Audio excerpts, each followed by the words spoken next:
नमस्कार मित्रांनो, बाई तुझा आशीर्वाद मालिकेच्या आजच्या भागामध्ये आपण पाहत आहोत.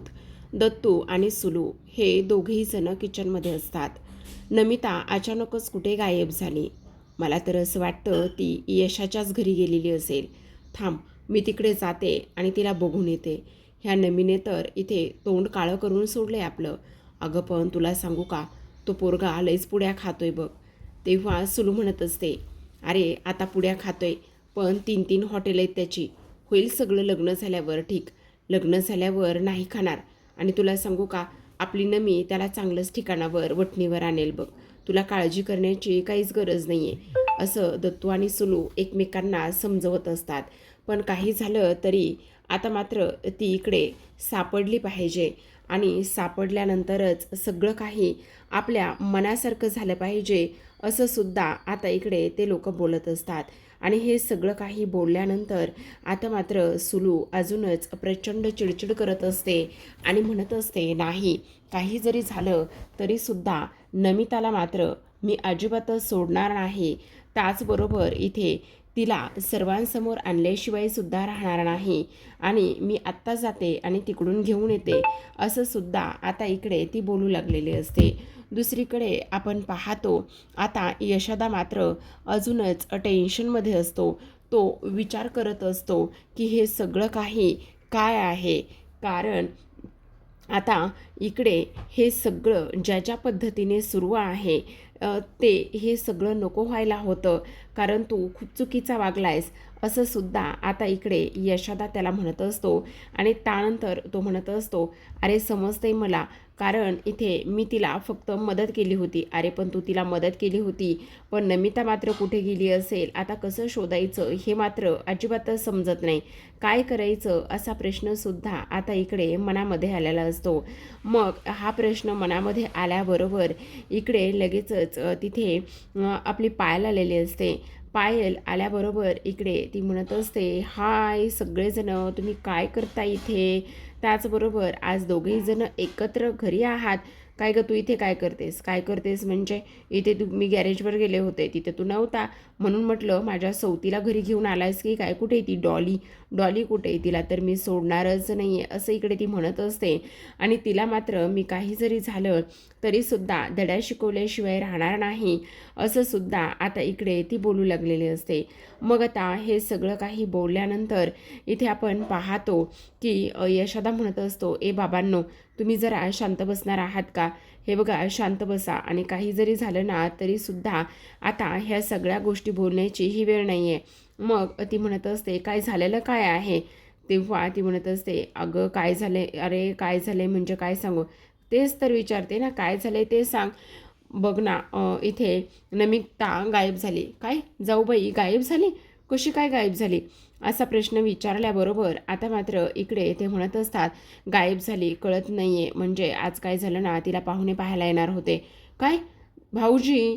अगं ते महत्त्वाचं नाही आहे आत्ता. मग पण पाहुणे पाहायला येणार होते आणि ती अशी अचानकच गायब झाल्यामुळे ना आता काय करायचं ना ते समजतच नाही आहे असं सुद्धा आता इकडे ती बोलत असते.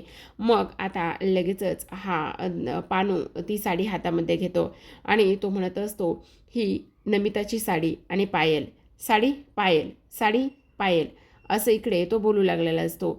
आणि हे सगळं काही बोलल्यानंतर आता मात्र इकडे यशोदा म्हणत असतो, नेमकं तुझं काय चाललंय? ह्या सगळ्या गोष्टी तू का आणि कशासाठी बोलतोयस जरा समजणार आहे का?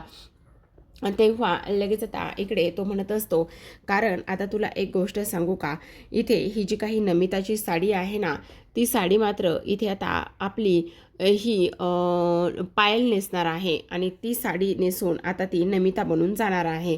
म्हणजे सगळ्या प्रश्नांची उत्तरं जी आहेत ना, ती सगळ्या प्रश्नांची उत्तरं सॉल्व्ह होतील असं सुद्धा आता इकडे तो बोलू लागलेला असतो. सोबतच आपण पाहतो हे सर्व काही होत असताना आता मात्र इकडे महेश हा चंद्रकांत देशमुख यांना म्हणत असतो, बाबा तुम्हाला एक गोष्ट सांगू का, आपल्याला ना इकडे एक काम करायचं आहे. काय करायचं आहे तर एक खूप महत्त्वाची मीटिंग आहे, ती मीटिंग अटेंड करायची आहे. तेव्हा आता इकडे तो म्हणत असतो, हे बघ, जोपर्यंत अवनी घरी येत नाही तोपर्यंत मला कामामध्ये कसलंच लक्ष लागणार नाही आणि मी काम मुळात कोणतंही करणार नाही, अशा स्पष्ट शब्दामध्ये आता इकडे तो बोलत असतो. मग हे सगळं काही बोलल्यानंतर तो लगेचच म्हणत असतो, ते सगळं ठीक आहे, पण बाबा ही मीटिंगसुद्धा तेवढीच महत्त्वाची ना. पण नाही म्हणून सांगितलं ना, जोपर्यंत अवनी घरी येत नाही तोपर्यंत मी कुठेही जाणार नाही, काहीही काम करणार नाही. मला माझी मुलगी खूप जास्त महत्त्वाची आहे, असं स्पष्टपणे ते बोलत असतात. तेवढ्यातच विवान तिथे आलेला असतो. विवान म्हणत असतो, चंद्रकांत देशमाने, छोटे ज्युनियर बडे ज्युनियर, आता लवकरात लवकर तुमची अवनी तुमच्यासमोर असणार आहे आणि जे तुम्हाला जमलं नाही ते मात्र मी इथे करून दाखवलं आहे. म्हणजे तुला काय म्हणायचं आहे?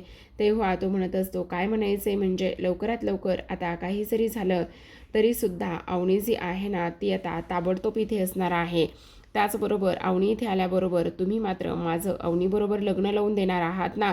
तेव्हा चंद्रकांत म्हणत असतात, काय बोलतोयस विवान, तू खरं बोलतोयस ना. तेव्हा मात्र इथे आता स्वाती म्हणत असते, बाबा ह्या विवानच्या कोणत्याच बोलण्यावर लक्ष ठेवू नका. आणि विवान असं काय करतोयस, ऑलरेडी तिचं लग्न झालंय आणि तू आता तिच्यासोबत लग्न करायचं का बरं म्हणतोयस. तेव्हा मात्र चंद्रकांत म्हणत असतात, मी ते लग्न मुळात मानायला तयारच नाही आहे. मला तो तिचा माझ्या मुलीचा नवरा तो ड्रायव्हर आहे ही गोष्ट अजिबातच मान्य नाही. काही जरी झालं तरीसुद्धा इथे आपण अजिबात ह्या सगळ्या गोष्टी करायच्या नाही, असं स्पष्टपणे आता इकडे ते बोलत असतात. अहो बाबा, पण असं कसं चालणार आहे. तेव्हा चंद्रकांत म्हणत असतात, हे बघ, काही जरी झालं ना तरी तू इथे बोलवलेला आहेस ना, म्हणजे तू इथे अवनीसाठी जे काही करतोयस ना विवान, ते पाहून मलासुद्धा प्रचंड आनंद होतोय बरं का. म्हणजे तो म्हणत असतो, आता बघा, मला ना एक फोन आला आणि एक फोन आला की सगळं काही व्यवस्थित होणार आहे. तुम्हाला खोटं नाही सांगत आहे. काही जरी झालं ना तरीसुद्धा अवनी जी आहे ना ती अवनी लवकरात लवकर आपल्या इथे हजर असणार आहे आणि तुम्ही फक्त आणि फक्त इथे माझं अवनीसोबत लग्न लावून देणार आहात ना. मी जर अवनीला इथे आणलं तर आता थेट माझी माणसं, फक्त थांबा, मी एक फोन करतो आणि लगेचच तुम्हाला सांगतो, असं म्हटल्याबरोबर तेव्हा विवान हा त्यांच्या माणसाला कॉल करत असतो आणि त्यांच्या माणसाला कॉल केल्यानंतर लगेचच आता इकडे ताबडतोब तो म्हणत असतो की बघा, माझ्या माणसाने मात्र आता इकडे अवनीला उचललेला आहे आणि अवनी मात्र ताबडतोब येत आहे, असं विवान स्पष्ट शब्दामध्ये बोलत असतो. मग आता विवान हे सगळं काही बोलल्यानंतर आता मात्र लगेचच इकडे महेश म्हणत असतो, तू हे सगळं खरं बोलतोयस ना.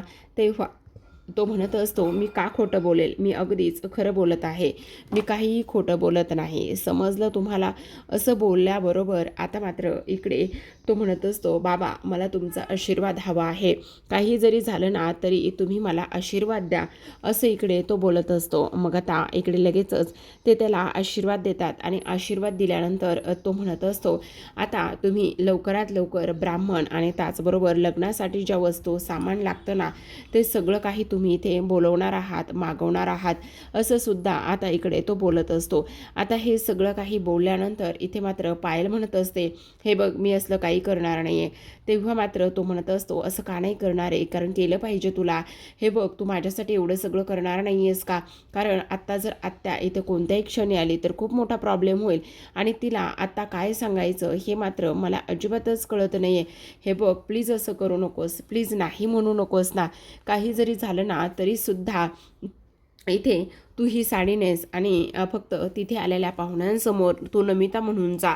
तेव्हा आता इकडे ह्याच संधीचा फायदा इथे आता आपली पायल घेत असते आणि ती म्हणत असते, ठीक आहे पानू, मी तुझ्यासाठी ह्या सगळ्या गोष्टी करायला तयार आहे, पण एक गोष्ट मात्र मला सांगायचं, त्या डॉलीसोबतचं जे काही ब्रेकअप आहे ते ब्रेकअप तू करणार आहेस आणि केलंस असं मला सांग. तेव्हा इकडे तो म्हणत असतो, नाही असलं काही मी करणार नाही आहे. तेव्हा ती म्हणत असते, ठीक आहे, मग मी सुद्धा काहीच करणार नाही आहे, मला हे जमणार नाही आहे सगळं काही करायला. यशोदा मात्र म्हणत असतो, हे बघ, असं करू नका यार, तुमचं हे जे काही भांडण आहे ना ते भांडण प्लीज जरा तुम्ही थोड्या वेळासाठी शांत बाजूला ठेवाल का. का असं करताय, का अशा पद्धतीने वागताय. हे बघा, जरा तरी शांत बसा ना. ह्या सगळ्या गोष्टी इथे तुम्ही अजिबातच करू नका ना, असं सुद्धा आता इकडे ते बोलत असतात. पण मग आता हे सर्व काही बोलल्यानंतर इथे मात्र तो म्हणत असतो, ए बाई, ठीक आहे, तुला जे काही करायचं आहे ना, तुला ज्या पद्धतीने सगळं काही करायचं आहे ना ते मी सगळं काही करायला तयार आहे. मग आता लगेचच इकडे ही पायल म्हणत असते, प्रॉमिस, पक्का प्रॉमिस, म्हणजे इथे तू सगळं मी म्हणेल त्याच पद्धतीने करशील ना? तेव्हा तो म्हणत असतो, हो, तू जे म्हणशील ना ते मी त्या पद्धतीने सगळं काही करेल, तू मात्र काळजी करू नकोस. तेव्हा ती म्हणत असते, ठीक आहे, मग माझ्या पानूसाठी मी इथे काहीही करायला तयार आहे. माझ्या पानूला असं वाटतंय ना की मी इकडे हे सगळं काही करावं म्हणून, तर मी सुद्धा अगदी त्याच पद्धतीने हे सगळं काही करायला तयार आहे. आणि त्याचबरोबर इथे मी नमिता बनून इथे त्यांच्यासमोर सुद्धा जाण्यासाठी तयार आहे, असं सुद्धा आता इकडे ती बोलत असते. आणि त्यानंतर मात्र इकडे आता लगेचच ती साडी हातामध्ये घेते आणि म्हणत असते, ही साडी आता मी फक्त आणि फक्त नमितासाठी नेसते, पण सगळ्यात महत्त्वाचं म्हणजे भाऊजी तुम्ही अजिबात काळजी करू नका, जी काही नमिता आहे ना ती तुमचीच असणार आहे, असं सुद्धा आता इथे ती बोलत असते. आता मात्र इकडे यशोदा म्हणत असतो, खरं सांगू का पाण्या, तू ना खूप मोठा गोंधळ घालून ठेवला आहेस बरं का.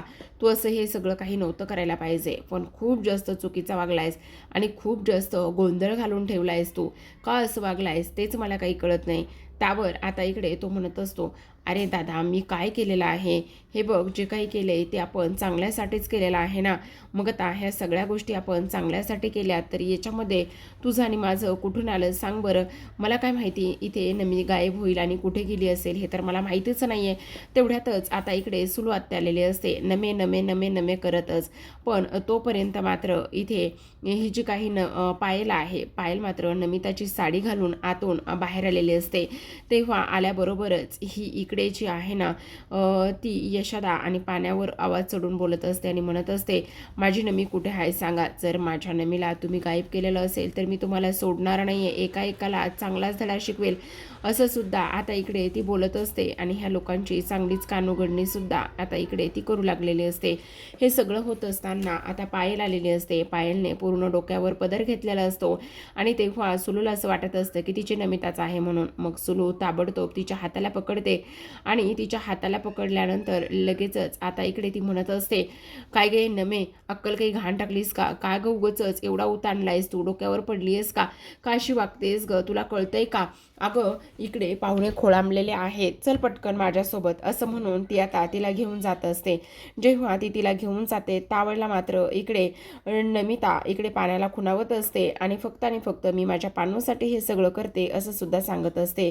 मग आता मात्र नमीला शोधलं पाहिजे असा विचार ह्यांच्या डोक्यामध्ये सुरू असतो आणि त्यानंतर ते ताबडतोब आता नमिताला शोधायला निघणार असतात.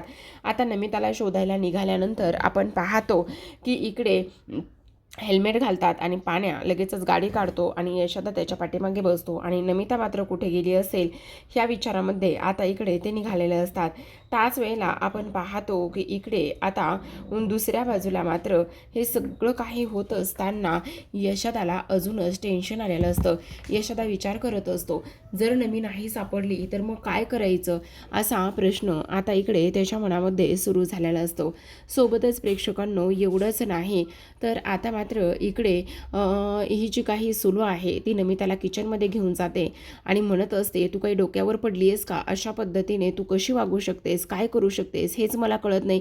अगं ते पाहुणे केव्हापासूनचे खोळंबलेले आहेत आणि ते पाहुणे एवढ्या वेळचे खोळंबलेले आहेत, तर तू त्यांना असं ताटकळत ठेवणं किती योग्य आहे ग? आणि काय गरज होती त्या यशाचीकडे जायची? धर आता हा पटकन चहा घे आणि त्यांना चहा नेऊन दे, असं म्हणून आता पायलच्या हातामध्ये चहा वगैरे दिलेला असतो आणि पायलच्या हातामध्ये चहा वगैरे दिल्याच्या नंतर आता इकडे ती डोक्यावर पदर घेऊनच बाहेर आलेली असते. जेव्हा डोक्यावर पदर घेऊन बाहेर येते त्यावेळेला मात्र इकडे ती सर्व पाहुण्यांना चहा देत असते. आता एकंदरीत डोक्यावर पदर असतो, चेहरा तर स्पष्टपणे दिसलेला नसतो, पण नमितासुद्धा सडपातळ आणि त्यात ही पायलसुद्धा सडपातळ, दोघीसुद्धा एकाच अंगठीचे असल्यामुळे फारसं कोणाला काही ओळखायला आलेलं नसतं. आणि त्यामुळे हे सगळं काही झाल्यानंतर आता इकडे जो काही मुलगा आहे बघायला आलेला तो मात्र इथे तिला वाकून वाकून पाहत असतो आणि इथे तिला काही प्रश्नसुद्धा आलेली माणसं हे सगळं काही विचारत असतात आणि प्रश्न विचारल्याच्या नंतर आता मात्र इकडे त्या प्रश्नांची सगळी काही उत्तरं जी आहेत ना, ती उत्तरं दत्तू आणि त्याचबरोबर सुलू हे दोघेजण सुद्धा देत असतात. आणि दत्तू आणि सुलूने ह्या सगळ्या प्रश्नांची उत्तरं दिल्यानंतर आता मात्र इकडे ती लोक म्हणत असतात, तुम्हीच का बोलताय, मुलीला बोलायला का बरं देत नाहीये, मुलीचा सुद्धा आम्हाला आवाज ऐकायचा आहे ना. मग आता दत्तू म्हणत असतो, अहो काय सांगू तुम्हाला, सगळ्यात महत्त्वाचं म्हणजे आमची ही जी काही नमिता आहे ना, ती नमिता मात्र इथे खूपच छान पद्धतीने गाणं गाते. अहो तिचा आवाज तर किती गोड आहे. ए नमे, गाऊन दाखवतेस का, जरा गाऊन दाखव बरं, गा बरं जरा. आता मात्र इकडे पायल विचार करत असते, बापरे आता हे सगळं काय होऊन बसलंय, आता मी गाणं कसं गाऊ आणि त्याचबरोबर मी हा आवाज कसा काय काढणार आहे, तेच मला काही केल्या कळत नाहीये. आणि तेव्हा आता इकडे मुद्दामच दत्तू म्हणत असतो, काय हो मला एक गोष्ट सांगा, जर तुमच्या इथे तोंडामध्ये पुडी भरली आहे आणि तुम्हाला जर कोणी बोलायला सांगितलं तर तुम्ही बोलाल का? नाही ना. मग तसंच काहीतरी झाले ना, पोरगी लाजती हो आमची, लाजणारी पोरगी आहे. आणि लाजणारी पोरगी आहे म्हटल्यावर ह्या सगळ्या गोष्टी अशा होत आहेत. तुम्ही नका उगाचच आमच्या पोरीला एवढे प्रश्न विचारू. अहो आमची पोरगी फार गुणाची आहे. अहो तुमची पोरगी फार गुणाची आहे, पण तिचा चेहरा आम्हाला बघायचा आहे, त्याचबरोबर तिचा आवाज आम्हाला ऐकायचा आहे. आणि ह्या सगळ्या गोष्टी आणि चेहरा पाहिल्याशिवाय आम्ही मात्र इकडे हे सगळं कशा पद्धतीने आणि काय काय करणार आहोत ते मात्र इथे तुम्हाला समजतंय का, असं सुद्धा आता इकडे ते बोलत असतात. आता हे सर्व काही बोलल्यानंतर इथे मात्र दत्तू म्हणत असतो, अहो ते सगळं खरंय, पण आमची पोरगी मात्र लाजती हो तुमच्या समोर. आता तिला पहिल्यांदाच पाहुणे पाहायला आलेत ना, त्यामुळे ती लाजायला लागलेले आहे. आणि तुम्ही नका काळजी करू, तुम्ही चहा वगैरे प्या ना, आरामात चहा प्या. आणि तुम्हाला ना नक्कीच आम्ही आमच्या पोरीचा जो काही चेहरा आहे ना, तो चेहरा नक्कीच दाखवू, असं सुद्धा आता इकडे ते बोलत असतात. आता हे सर्व काही बोलल्यानंतर इथे मात्र आता नमिताला पायलला अजूनच टेन्शन येतं, जर मी आता चेहरा काढला तर मग काय होईल. आणि त्याचबरोबर जाऊबाई तुम्ही कुठे बसलात, या हो लवकर, जिथे कुठे असाल तिथे. जर तुम्ही आलात ना तर सगळं व्यवस्थित होणार आहे. काय करू आता, मी कसा चेहरा काढू, आणि जर मी हा चेहरा ओपन केला, जर मी बाहेर आजूबाजूला पाहिलं तर खूप मोठा प्रॉब्लेम होऊ शकतो, असं सुद्धा आता इकडे ती बोलत असते. तर आता प्रेक्षकांनो इकडे दुसऱ्या बाजूला आपण पाहतो विवान हा खूपच आता फिल्मी स्टाईलने बोलत असतो. खरं तर इथे देशमाने तुम्हाला कोणतंच काही जमलं नाहीये, पण इथे मात्र ह्या विवानने करून दाखवलं आहे. आता मात्र लवकरच इथे त्याची बायको सुद्धा, म्हणजेच इथे अवनी सुद्धा त्याची बायको होणार आहे. आणि अवनीच्या पुढे माझं नाव लागणार आहे. तुम्ही अजिबात काळजी करू नका, सगळं काही अगदी माझ्या पद्धतीने होणार आहे. इकडे स्वाती तिच्या आईला समजावून सांगत असते. ती म्हणत असते, अहो आई तुम्हाला एक गोष्ट सांगू का, ह्या विवानला काही कळत नाहीये. आणि त्याचबरोबर हा जो काही विवान आहे ना, तो एक नंबरचा वेडा आहे. त्याला ह्या सगळ्या गोष्टी कशा समजणार आहेत, आणि ह्याच्यावर एवढा विश्वास ठेवून नाही चालणार आहे. कारण तुम्हाला सांगू का, हे बघा अवनीचं लग्न झालंय, अवनी तिथे सुखात आहे. आणि अवनी तिथे सुखात असल्यामुळे ती आपल्या हाती कशी लागणार आहे हेच तुम्हाला समजतंय का, असं सुद्धा आता इकडे ती बोलत असते. तर आता मात्र विवान म्हणत असतो, आता तुम्ही रेडी राहा, काही जरी झालं ना तरी सुद्धा इथे लवकरात लवकर आपल्या समोर आता ही अवनी येणार आहे, असं सुद्धा तो बोलत असतो. आणि हे सर्व काही बोलल्यानंतर आपण पाहतो की आता इकडे लगेचच हा जो काही देशमाने आहे, चंद्रकांत आणि त्याचबरोबर महेश, हे दोघेही जण पाहत असतात.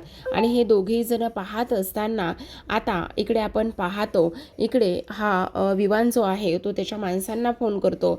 आणि विवान त्याच्या माणसांना फोन केल्यानंतर त्याला मात्र ताबडतोब तो इथे बोलावून घेत असतो, जेणेकरून इकडे काही जरी झालं ना तरी सुद्धा इथे ती लोक बाहेर आली पाहिजेत. आणि बाहेर आल्यानंतर इकडे ती लगेचच विवानचा प्लॅन जो आहे तो प्लॅन मात्र इथे सक्सेस झाला पाहिजे, असं सुद्धा इकडे आता त्यांना वाटत असतं.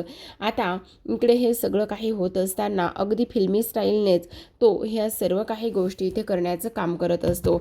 मग आता त्याच्या त्या दोन गुंडांनी इथे आलेलं असतात. आणि ते दोन गुंड इथे आलेलं असल्या कारणाने विवान म्हणत असतो टॅन असं म्हटल्याबरोबर आता ती समोर लोक आलेले असतात आणि समोर लोक आल्यानंतर आता त्या मुलीच्या चेहऱ्यावर पूर्ण पांघरून घातलेलं असतं. मग आता सगळ्यांना इथे आशा असते की आता अवनी आली आणि विवानने त्याचं काम केलंय. विवान म्हणत असतो थेट मी त्या दांगट्यांच्या घरामध्ये इथे जाऊन तुमच्या मुलीला मी उचलून आणला आहे असं म्हणून आता ती लोक इथे नमिताला सोफ्यावर बसवतात.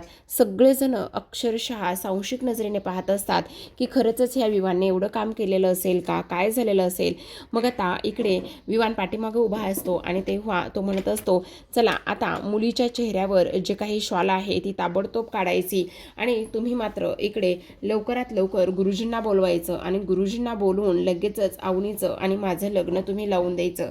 काही जरी झालं ना तरी सुद्धा अवनी ही माझी बायको असणार आहे आणि मला मात्र तिच्यासोबतच लग्न करायचंय. तुम्ही बोलवा बरं, पटकन गुरुजींना बोलवा असं इकडे तो बोलत असतो. तेव्हा मात्र इकडे सगळेजण म्हणत असतात आमची अवनी तरी आम्हाला दाखव एकदा. तेव्हा विवान म्हणत असतो तुम्हाला तुमची अवनी काय दाखवायची, ही काय तुमची अवनी तर तुमच्या समोरच आहे असं म्हणून तिच्या चेहऱ्यावरचं जेव्हा ती शॉल काढली जाते तेव्हा मात्र समोरचं चित्र पाहून सगळे काही देशमाने इथे हादरलेलेच असतात. विवानची मात्र आता इकडे चांगलीच कोंडी झालेली असते. तर आता प्रेक्षकांनो आजच्या भागामध्ये एवढंच. उद्याचा भाग पाहायचा असेल तर नक्की चॅनलला सबस्क्राईब करा, कारण उद्याच्या भागामध्ये ना शेवटी एक गोष्ट झालेली असते आणि ती म्हणजे की इथे मुलीचा चेहरा दाखवा असं म्हटल्यानंतर आता जेव्हा नमिता इथे स्वतःचा चेहरा दाखवण्याचा प्रयत्न करते तेव्हा त्या नमिताच्या चेहऱ्याच्या आड पायल असते. मग ही सगळी गोष्ट जेव्हा सुलूला समजते तेव्हा मात्र सुलूला धक्काच बसतो, कारण सुलूला माहिती असते ही पोरगी कोण आहे ते आणि हे सगळं ह्या पाण्या आणि यशाने केले असं ती म्हणत असते. धावतच आता यशाकडे येते आणि म्हणत असते यशा जर माझ्या नमीला काही झालं तर गाठ माझ्याशी, ताबडतोब माझ्या नमीला बोलव असं इकडे ती बोलत असते. दुसरीकडे जेव्हा नमिताचा चेहरा समोर येतो तेव्हा नमिता म्हणत असते बाप रे बाप बाप बाप बाप कसलं भारी घर आहे तुमचं. अहो हे घर नाही आहे, हे तर राजवाडा आहे, हे तर राजमहल आहे असं ती म्हणत असते आणि त्यानंतर सगळ्या घरामध्ये फिरत असते. आता सोफ्यावर बसते आणि अवनीच्या आईला म्हणत असते काय हो अवनीची आई, घरी आलेल्या पाहुण्यांचा पाहुणचार करण्याची तुमच्याकडे काही पद्धत आहे की नाही असं म्हटल्यानंतर आता इथे संगीता आणि त्याचसोबत स्वाती ह्या दोघी जणी अवनी इथे नमिताला भरपूर असं पंचपक्वानांचं जेवण त्या वाढत असतात आणि नमिता मात्र इकडे ताव मारूनच खात असते. त्यानंतर मात्र इकडे ती म्हणत असते वा वा वा वा काय जेवण आहे. मग मला एक गोष्ट सांगा, तुमच्याकडे जेवण झाल्यानंतर किंवा जेवणामध्ये काही गोडाचं देतात की नाही, द्या ना गोडाचं. तेव्हा स्वाती तिच्यासमोर गोड पुढे पकडते आणि गोडामध्ये असतात ते फक्त पेढे. मग आता नमिता इथे एक पेढा उचलते आणि एक पेढा उचलल्यानंतर म्हणत असते बस एवढंच, एवढे मोठे देशमाने आणि देशमानेंच्या घरी फक्त इतकुसा गोडामध्ये पेढा असं नमिता बोलत असते आणि त्यानंतर सगळेजण नमिताकडे आश्चर्यानेच पाहत असतात. तर आता प्रेक्षकांनो हे पाहणं फार इंटरेस्टिंग आहे की आता नमिता कशा पद्धतीने पुन्हा परत घरी जाते आणि आता इकडे ह्या विवांचं देशमाने नेमकी कशा पद्धतीने वाट लावतात. तर पाहत रहा बाई तुझा आशीर्वाद. भेटूया उद्याच्या भागात.